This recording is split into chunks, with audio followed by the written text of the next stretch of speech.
Hello and welcome to my YouTube channel. My name's Andrew Cooper Knight and I run Inspire Life Guidance.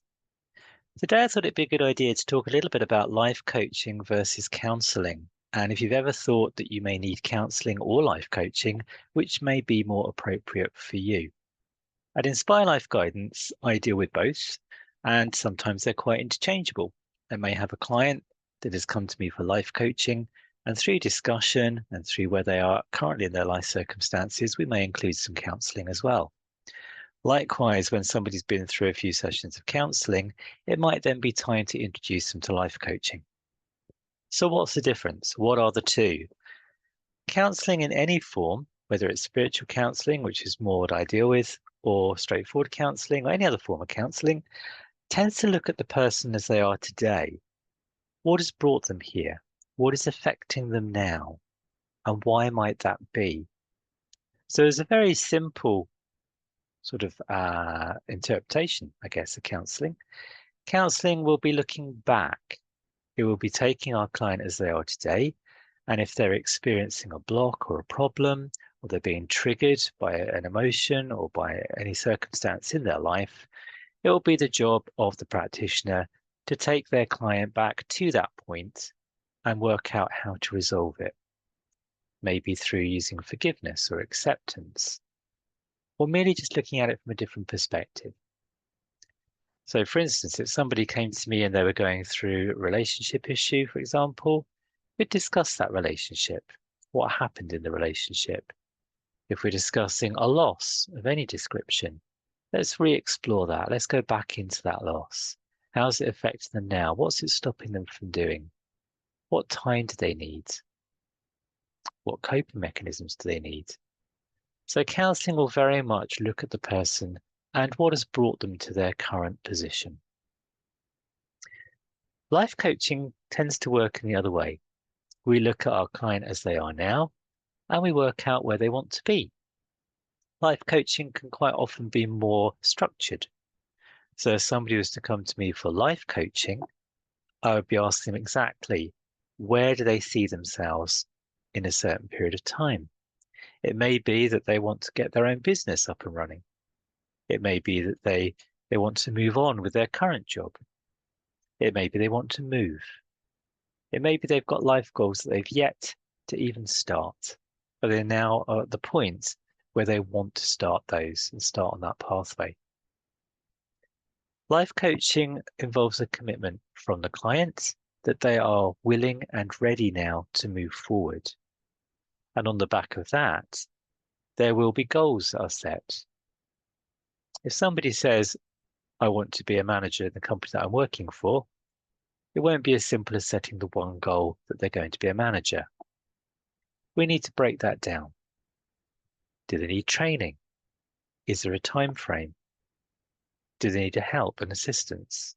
Do they need feedback from colleagues? Do they need to look at their skill set? Is there any study that needs to take place? Is there the opportunity to move up the ladder? Any of goals that are set are put down and recorded and given to the client with their agreement that these are manageable goals. So obviously we're looking at time frames. We need them to be measurable because we need to know if they've succeeded in that goal, whatever that goal may be. And over a course of maybe weeks, maybe months, we will then monitor throughout the entire time, assess, find out if there have been any blocks, anything that's gotten in the way that prevented our client from achieving their goals, help them with those blocks, and then move forward with the next set of goals. So that all of these smaller goals and achievements come together to eventually get us to the point where our client is able to achieve their original purpose, whatever that may be. Obviously, now that I've given you a little guide about counselling and life coaching, you can see how the two are interchangeable. If somebody comes to me for counselling and they've now dealt with the blocks, the things holding them back, they now feel more confident, then be able to move forward, be able to live their current life. Maybe then they will see a bigger picture and be more inclined and more able to look at future goals. And if we do get to that stage, they may then think about some life coaching to help them get there with the support of myself or whoever's giving the sessions. If I am with a client who is with me specifically for life coaching, and we find that they are not achieving those goals, those small goals that we set on a weekly basis, it could be because something is getting in the way. Maybe there's a trigger or a block, a limiting belief, something that they're holding on to that is preventing them from moving forward. And here, that may bring in some counselling. Let's look at that specific issue.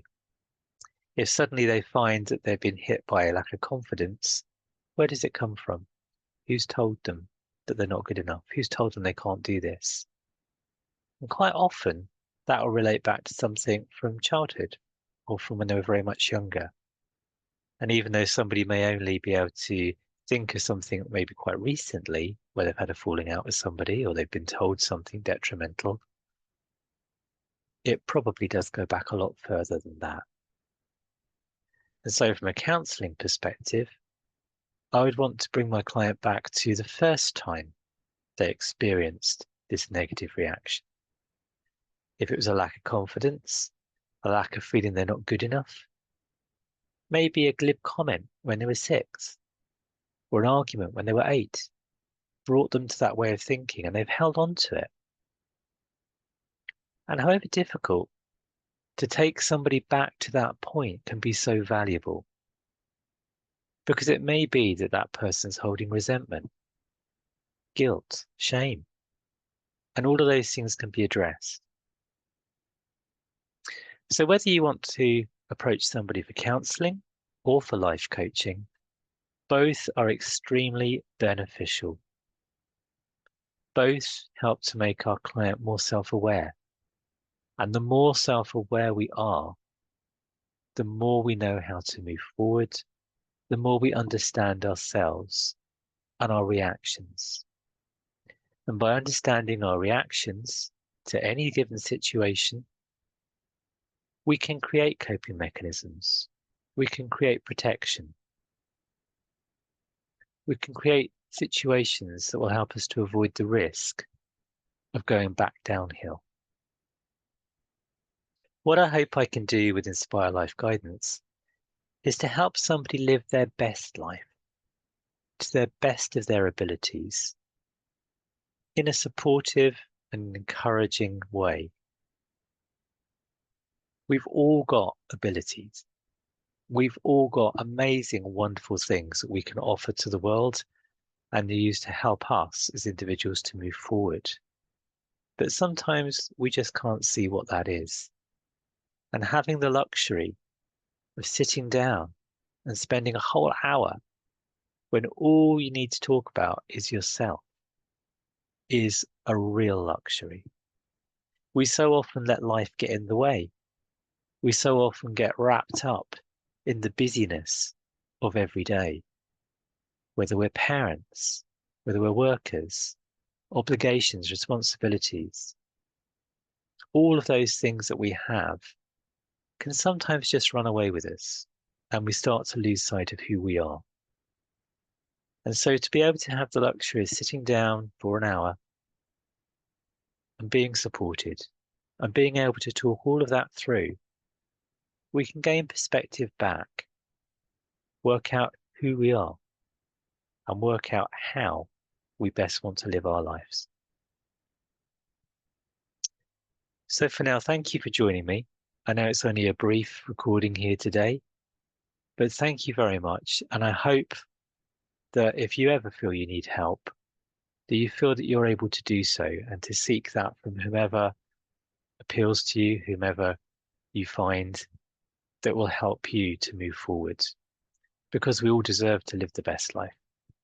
And I hope that you're doing that right now. Take care for now. I'll speak again.